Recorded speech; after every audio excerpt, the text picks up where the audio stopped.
అన్నం పరబ్రహ్మ స్వరూపమని మనందరికీ తెలుసు. ఆకలిగా ఉన్నవారికి అన్నం పెడితే పుణ్యం అంటారు. అన్నం పెట్టిన చేయి విస్తరవేసిన ఇళ్లు మర్చిపోకూడదు. అలా మరిచిపోకూడని ఆంధ్రుల అన్నపూర్ణమ్మ డొక్కా సీతమ్మ.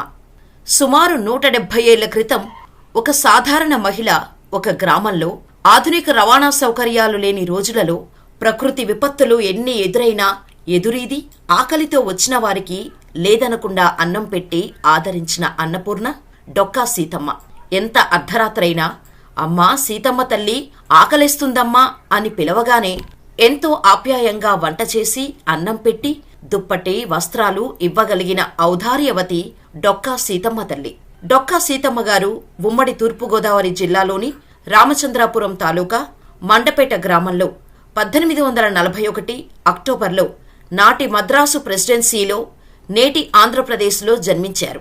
తల్లిదండ్రులు అని పిండి నరసమ్మ, భవానీ శంకర గారు, సీతమ్మగారి తండ్రి భవానీ శంకరం. వీరు దానానికి మారుపేరు. ఆయనని వారి గ్రామంలో బువ్వన్న అని పిలిచేవారు. తండ్రి సంస్కారాన్ని పుణికిపుచ్చుకున్నారు సీతమ్మ. ఈమె తల్లి చిన్నతనంలోనే మరణించారు. చిన్నతనం నుండి తండ్రి వద్ద పెరిగిన సీతమ్మ తండ్రిలాగే అన్నార్తుల ఆకలిని తీర్చిన మహా ఇల్లాలు. ఆమె చదువుకోకపోయినా బాల్యంలో సీతమ్మ గారికి తల్లిదండ్రులు కథలు, పాటలు, పద్యాలు అన్నిటినీ నేర్పారు. అంతేకాదు ఇంటికి వచ్చిన అతిథులను మర్యాదతో ఎలా గౌరవించాలి అనేది తల్లిదండ్రులు ఆమెకు చెప్పేవారు. సీతమ్మ పెద్దగా చదువుకోలేదు, కాని ఆకలేస్తుందమ్మా అంటే అన్నం పెట్టే గొప్ప మనసు ఆమెకు ఉంది. ఈ గుణమే ఆమెకు ఇప్పటికీ జనం మరవలేని కీర్తిని తెచ్చిపెట్టింది. ఒకసారి లంకల గన్నవరం గ్రామానికి చెందిన ధనవంతుడు డొక్కా జోగన్న పంతులు సీతమ్మ గారింటికి భోజనానికి వెళ్లారు. అక్కడ సీతమ్మ అనుకవ, ఆప్యాయత చూసి ఇష్టపడి పెళ్లి చేసుకున్నారు.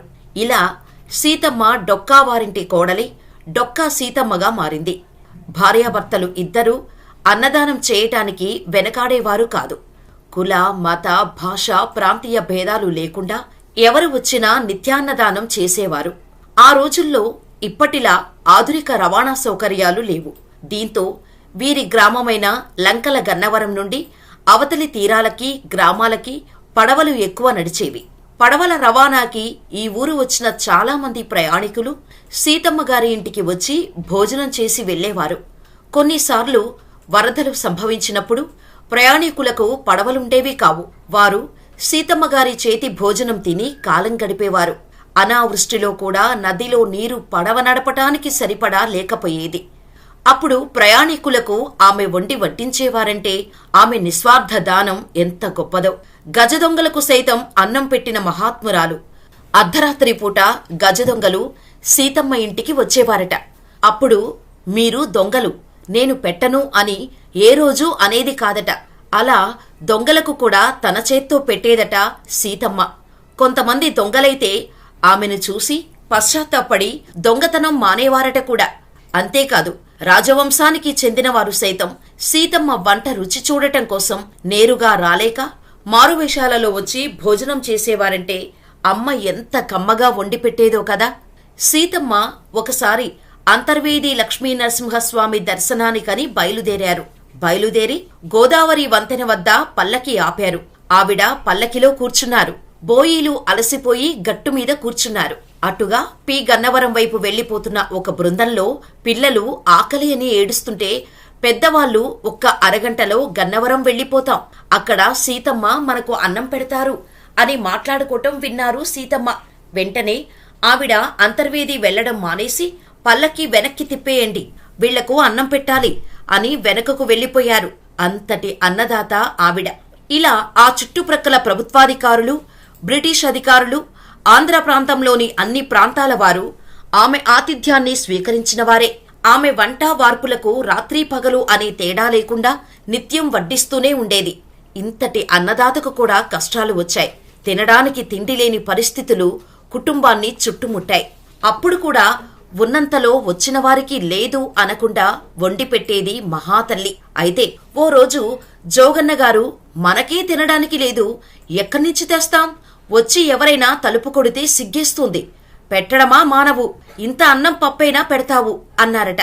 దానికి ఆవిడ, సీతమ్మ నేను నిస్వార్థంగా పెట్టేటప్పుడు వచ్చినవారు తింటున్నప్పుడు వచ్చినది తింటున్నది శ్రీ మహావిష్ణువని నమ్మి పెట్టాను. ఎవరిని నమ్మి నేను పెట్టానో వాడు పెట్టే చేతిని ఎందుకు నరికేస్తాడు? మనకీ వాడే పెడతాడు అని చెప్పింది. తర్వాత ఒకరోజు సాయంకాలం ఇన్నాళ్ల నుంచి దున్నుతున్న అదే పొలానికి వెళ్లి సీతమ్మ భర్త గుణంతో తవ్వుతున్నారు. గుణపానికి ఏదో తగిలి ఖంగుమంది. ఆయన మట్టి తీసి చూస్తే ఒక బిందె కనపడింది. బిందె మూత తీస్తే దాని నిండా బంగారు నాణాలే. ఆ బంగారు కాసుల రాసులతో మళ్లీ రోజూ కొన్ని వందల మందికి అన్నదానం చేశారు సీతమ్మ. ఈ క్రమంలో వీరి ఖ్యాతి ఆ నోట ఈ నోట నానుతూ ఆంధ్ర ప్రాంతం నుంచి బ్రిటిష్ ఇండియాకు చేరుకుంది. ఇలా సీతమ్మ గురించి తెలుసుకున్న బ్రిటిష్ సామ్రాజ్యాధిపతి 7వ ఎడ్వర్డ్ ఈ భూమిపై సీతమ్మను మించిన దానశీలి లేదని నమ్మారు. తన పట్టాభిషేక మహోత్సవానికి ముఖ్య అతిథిగా రమ్మని ఆహ్వాన పత్రాన్ని పంపించారు. అయితే ఆమె సముద్రం దాటని ఓడనెక్కని సంప్రదాయబద్ధురాలని అర్థం చేసుకున్నారు. కనీసం ఆమె చిత్రాన్నైనా పంపమని కలెక్టర్ గారికి వర్తమానం పంపారు. దీనిని బట్టి ఖండాంతరాలకి వ్యాప్తించిన ఈమె ఖ్యాతిని గుర్తించి చెప్పనవసరం లేదు కదా. తూర్పుగోదావరి జిల్లా కలెక్టర్ గారు ఆమె దగ్గరకు ఫోటోగ్రాఫర్ని తీసుకుని వెళ్లారు. చక్రవర్తి గారి ఆకాంక్షను తెలియచేశారు. కాని ఆమె నేను సన్మానాలు, ఫోటోలు, అభినందనల కోసం అన్నదానం చెయ్యలేదు. విష్ణుమూర్తికి అన్నం పెడుతున్నా అనుకుని పెట్టాను అంతే అన్నారు.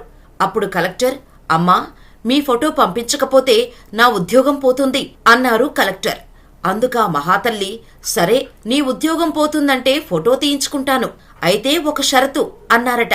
ఏమిటమ్మా అని అడిగితే, నువ్వు అన్నం తినాలి అని అన్నం పెట్టి పంపిన గొప్ప తల్లి సీతమ్మ.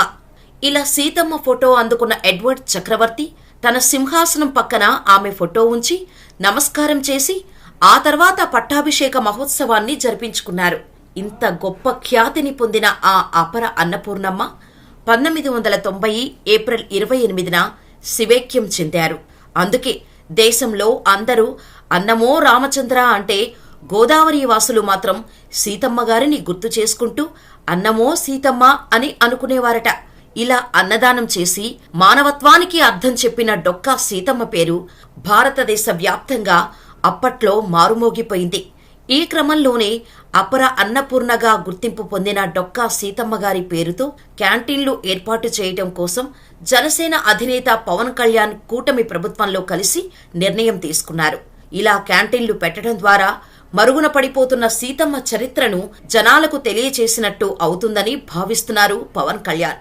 అందుకే డొక్కా సీతమ్మ పేరుతో కూడా క్యాంటీన్లు ఏర్పాటు చేయాలని చంద్రబాబుకు విజ్ఞప్తి చేసినట్టుగా, దానికి చంద్రబాబు కూడా సానుకూలంగా స్పందించినట్టుగా తెలుస్తోంది. మొత్తానికి పవన్ కళ్యాణ్ ప్రకటన కారణంగా ప్రస్తుతం డొక్కా సీతమ్మ పేరు ప్రతి ఒక్కరికి తెలిసినట్టవుతోంది.